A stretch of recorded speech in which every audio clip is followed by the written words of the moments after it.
Today's date is Thursday, March 17th. We have one oral argument scheduled to be heard, and that is yours, State versus Covender.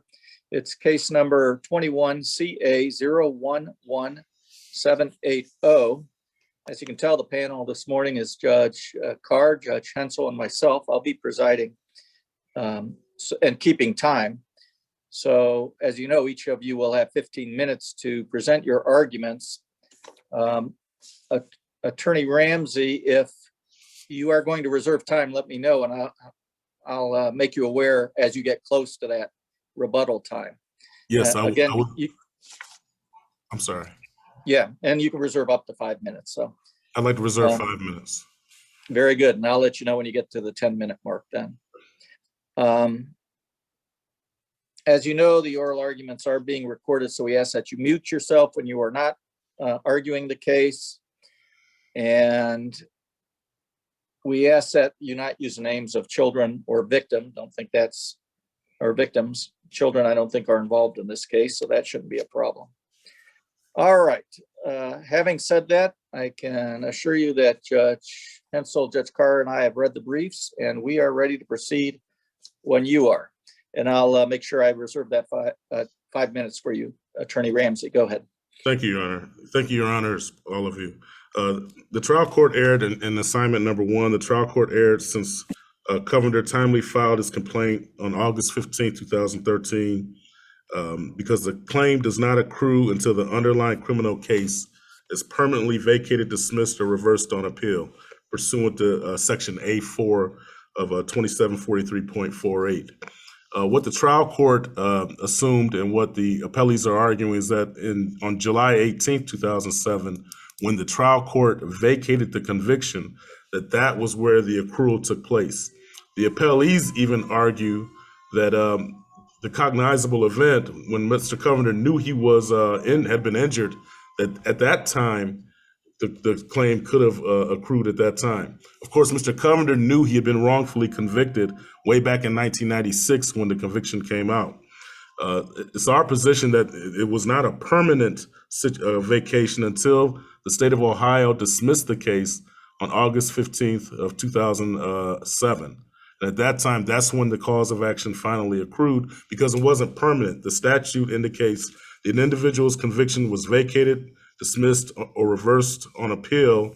That's the first part of it. The second part of A4 indicates that the prosecuting attorney in the case cannot or will not seek any further appeal of right, and no criminal proceeding is pending, can be brought, or will be brought. Therefore, it was not a permanent vacation, not a permanent dismissal until the state of Ohio dismissed the case. At that time, it became permanent, and that is when the cause of action accrued. And this is only, we're talking about criminal conviction 94CR045912. The trial court used other precedent, and the appellees used other precedent that dealt with abusive process as opposed to a wrongful imprisonment case. Abusive process does not take into consideration the outcome of the underlying criminal case. Therefore, if the underlying criminal case is still pending or can be brought, the cause of action could never accrue, and it could not have accrued when the cognizable event, when Mr. Covender knew he was injured, because he knew he was injured when he was convicted, and he was wrongfully convicted. So the first assignment of error, we would ask the court to sustain that. And moving to the second assignment of error, the court erred when it granted summary judgment because the underlying criminal cases were vacated, dismissed, or reversed on appeal. The trial court and the appellees are arguing that only the appellate court has the ability to vacate, dismiss, or reverse on appeal. And we're arguing that it can be vacated, dismissed, and that the last possibility is reversed on appeal. But a trial court can vacate and dismiss a criminal conviction. And I want to give the court the hypothetical of a person who's convicted of a crime, and he served 10 or 20 years, and DNA evidence comes, and DNA evidence is found, and pursuant to Rule 33, a motion for new trial is filed based on the DNA evidence, newly discovered evidence. At that point in time, if the trial court grants that because the DNA evidence exonerates the person, the prosecuting attorney won't appeal it. And if they don't appeal it, and if you follow the logic of the appellees in the trial court, then there's no way that person who's been exonerated via DNA evidence can get redress, because there's no appellate adjudication which indicates that the person was in fact not guilty. So it's not it does not require an appellate court to vacate, dismiss, or reverse on appeal. However we get there, if it's a trial court vacating and dismissing it, if it's a new trial where as in this case, in the second criminal conviction for Mr. Covender, the person goes to trial and they're found not guilty. However we get there, it does not require the appellate court to take the action. That's one of the ways. Reversed on appeal is one of the ways. And I find it ironic in the first assignment of error that I just spoke about, the appellees argue that the trial court vacated in July of 2007, that was where the cause of action accrued, and that's a trial court, not an appellate court. And they're using the argument here that only the appellate court can vacate, dismiss, or reverse a case for purposes of 2743. Finally, the third assignment of error, I agree that Doss v. State is the dominant case in these cases. Appellant has clearly satisfied the actual innocence prong of 2743A5, which is a preponderance of the evidence. And in Doss v. State, Iran Doss, who was the claimant at that time, merely filed a decision from an appellate court with his complaint to be adjudicated a wrongfully imprisoned person. In this particular case, in Mr. Covender's case, we have sworn affidavits from both victims that were sent to the parole board, sworn affidavits that were attached back in 2007, different affidavits that were attached to the motion for new trial, in court testimony of both victims, and they were children at the time of the trial. This is when they were adults, after Mr. Covender has served in excess of 11 years. In 2007, they swore in open court under oath. At the retrial in 2014, both victims, alleged victims, or both victims testified in that retrial where Mr. Covender was exonerated and the criminal conviction ending in 253. Affidavits. Attorney Ramsey, what would you like to comment on the court's apparent reliance on the medical exams that indicated both victims were victims of sexual abuse? The adhesions, the redness in the certain areas of the bodies. How does that factor into this actual innocence test? Yes, Your Honor. If the court would take a look at the transcripts, the cross-examination of their expert was very compelling. The trial court noted in this motion for summary judgment for Mr. Covender, Exhibit F, that there was no credible medical evidence to indicate that this had happened. There was no credible medical evidence, and therefore it did boil down to the testimony of the two children. And the two children since then have repeatedly indicated this did not happen in open court and through sworn affidavit. As far as counsel, isn't there some kind of dispute as to whether they actually denied it or they just couldn't remember what happened during that time frame? As to one of them, and I know the judge said not to use names of victims, but so, don't use the name of the victim. You could use stepson, stepdaughter, or just initials. Thank you, Your Honor. The stepdaughter, when she initially testified in 2007, was somewhat ambivalent about whether or not this happened. However, when she did testify at trial, she indicated it did not happen. What she indicated also, Your Honor, was that if it had happened, I would have remembered. And so that in addition to the affidavits that she has put forward, as well as her trial testimony and the testimony in 2007, which was ambivalent, I do agree that it was not clear at that time. We believe that is clearly by preponderance of the evidence, which is a standard that we have for the 2743 action now. And finally, the affidavit from the victim's biological father, who since passed away, that he himself witnessed the children being coached, the children being taught how to testify, how to answer questions from police officials and things of that nature. So it's clearly distinguished from Doss. We clearly have more evidence than just attaching an entry stating that the convictions have been overturned. And let's not forget the one child, the stepson, was dismissed way back in 2007. And this all happened at the same time under the same household, allegedly. And his case was dismissed back in 2007 on the state's own motion. So my fourth assignment of error is just that for the reasons I've stated in my brief and herein, that Mr. Covender's motion for summary judgment should be granted, that the court erred in denying his motion for summary judgment. Thank you. Judge Hensel, any questions? No, and Judge Carr, anything further as far as questions? All right, thank you, Attorney Ramsey. You'll have your full 5 minutes for rebuttal. Thank you. All right, and Attorney McKittrick, you have 15 minutes then. Thank you, Your Honor. If it'll please the court, my fellow colleagues. 2743.48 is a unique statute that was created by the General Assembly to address wrongful imprisonment. Before the statute, there was no relief for these types of claims. It was a special statute granted, and it creates a two-step process where there's a declaration of either innocence or someone has asserted a Brady claim or something. And once that has been established and the common pleas court issues that type of declaration, then it goes to the court of claims. The General Assembly has on purpose made sure that there are strict requirements to satisfy the statute before you can make it to the court of claims. I want to address Mr. Ramsey's first assignment of error, where he talks about when the claim accrued. This is no different from any other type of claim, civil claim, that when you're looking at the statute of limitations, you're looking at the date of accrual as the time as when you knew or had reason to know as to when the claim accrues. And so when the court vacated the sentences and the motions for a new trial, Mr. Covender had reason to know that his claim for wrongful imprisonment accrued at that point. Mr. Ramsey wants to point to the time as to when the prosecutors were absolutely not going to,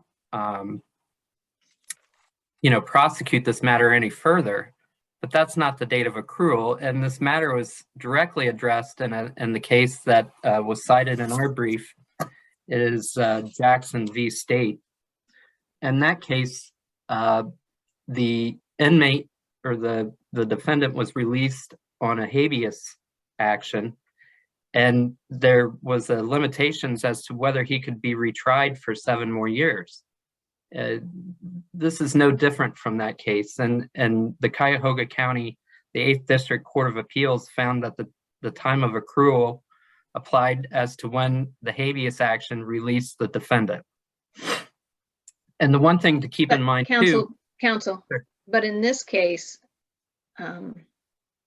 if he had filed when his sentence was overturned and granted a new trial, okay? If he had filed, how in the world could he prove by a preponderance of the evidence actual innocence if he was in the process of being retried? Well, I mean, it's a step that it's almost similar as to a medical malpractice claim.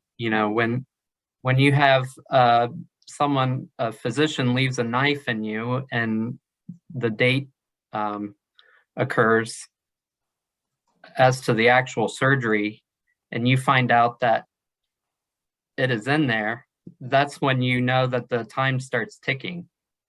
Mr.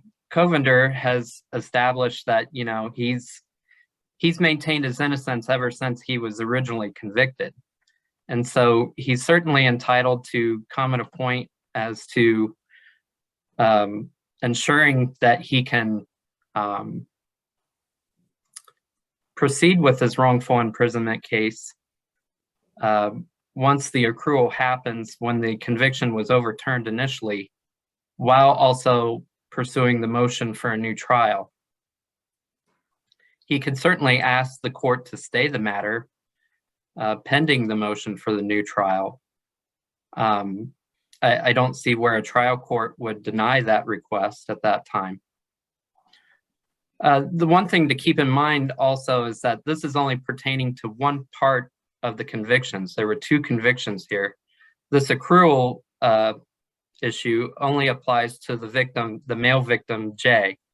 It doesn't apply to the female victim, A. We're not talking about limitations as to that part. And that goes into the next part of the statute, is where the claimant must actually establish his innocence or establish that a crime wasn't committed at all by any person. And I understand that is a heavy burden for the claimant to meet. But Mr. Covender's complaint goes to the General Assembly and not this court. The evidence that was before the trial court clearly shows that there was issues of fact as to Mr. Covender's summary judgment motion. And even though the standard is lower, it's by a preponderance of the evidence, the court looked at several things and saw that Mr. Covender couldn't even satisfy that standard to show that he was innocent or that a crime was never committed. And I think the court referenced the part of the evidence. And some of that is that, there was medical evidence that a sexual assault did occur. And to me, that shows that a crime was committed by any person. The court also took into consideration that the fact that he was acquitted in this retrial doesn't mean that he is actually innocent. It just meant that the state couldn't prove its burden, which is a higher burden than the preponderance of evidence burden.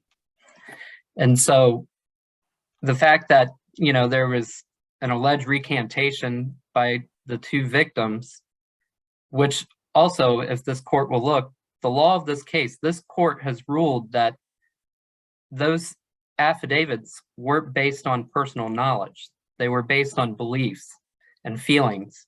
And so that is the law of the case that stood in the underlying actions, and they stand for this action also as the law of the case. And so I'm just going to conclude here that, there was plenty of evidence that the trial court considered in this action that showed that Mr. Covender couldn't meet that standard of the preponderance of evidence to show that either A, he's completely innocent of this crime, or B, any crime was not committed at all. And I thank the court for its time today.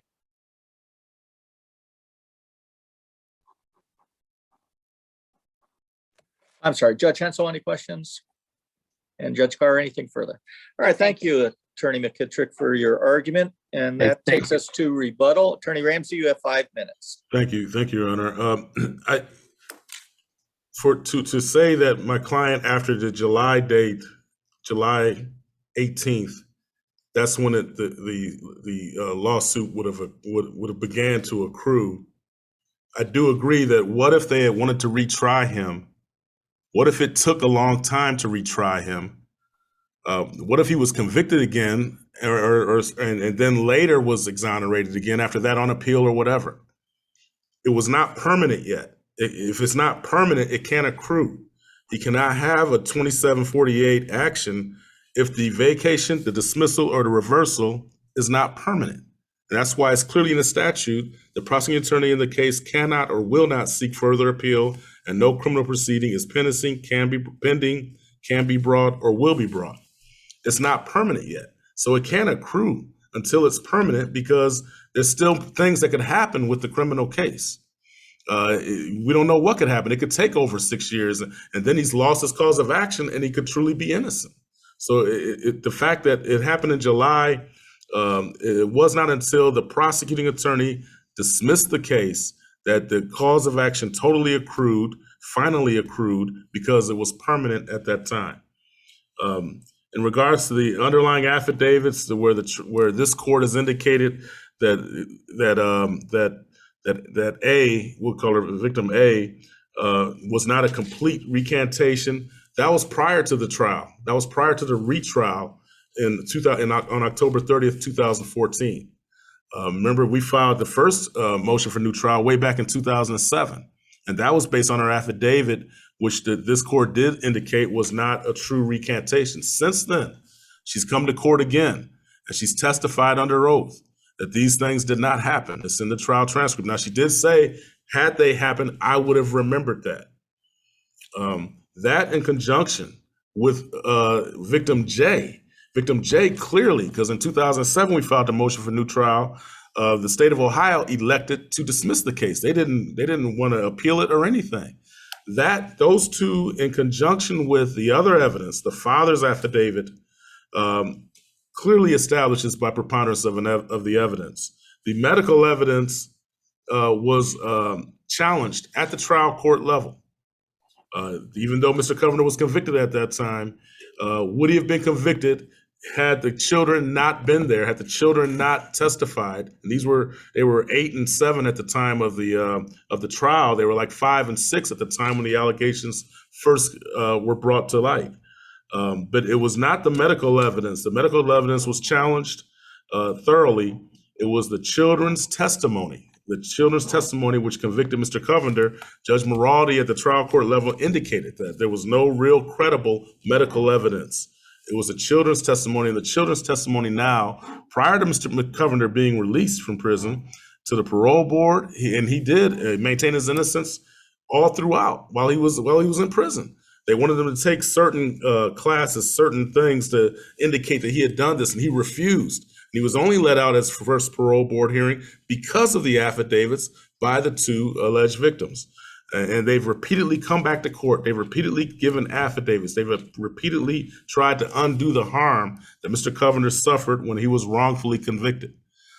So we clearly believe that this establishes the preponderance of the evidence standard, which is required as per Dawes v. State, and that Mr. Covender's motion for summary judgment should be granted as he satisfies all 5 prongs of 2743.48.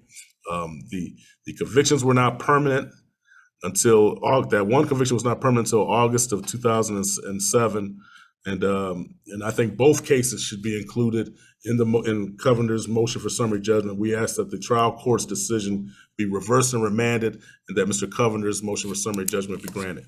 Thank you. Any questions, Judge Hensel? Judge Carr, any No, thank you. questions?